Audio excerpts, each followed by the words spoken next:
Aisha Jammeh, a niece to former President Yahya Jammeh, has welcomed ECOWAS' decision to establish a tribunal to bring to justice her uncle and his henchmen for their role in human rights violations during Jammeh's 22-year rule.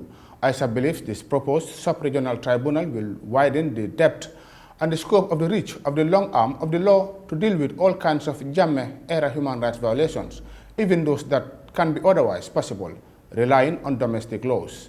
Modu Baji reports. Former President Yahya Jammeh is Aisha's paternal uncle. Her father and the former Gambian strongman shared blood ties, but according to the TRRC revelations, Aisha lost her father when she was just 14, after the former Gambian dictator ordered the abduction and subsequent execution of her father. Today, Aisha is one of many Gambians who are celebrating ECOWAS' decision to ensure the country is navigated towards reconciliation and healing through an accountability platform such as this proposed special tribunal.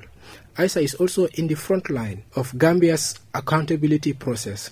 She is the program officer of the Gambia Center for Victims of Human Rights Violations, a victim-led organization seeking accountability and justice for the atrocities committed against citizens and non-citizens on the orders of Jammeh.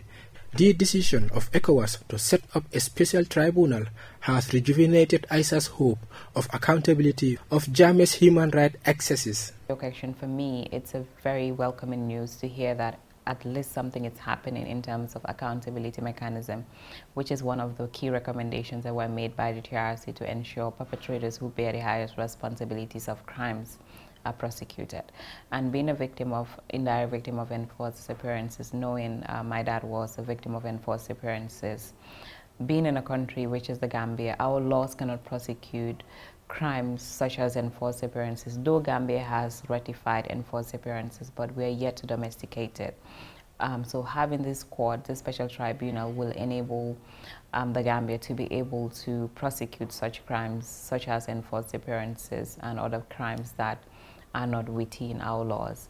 So to be quite honest, it's indeed a welcoming news to see that this process is happening to ensure justice and accountability for human rights violations that were committed during the 22 years rule dictatorship. Ms. Jammeh is of the view that the proposed ECOWAS tribunal will enable the Gambia to prosecute crimes such as enforced disappearances and other crimes that are not catered for by the laws of the Gambia.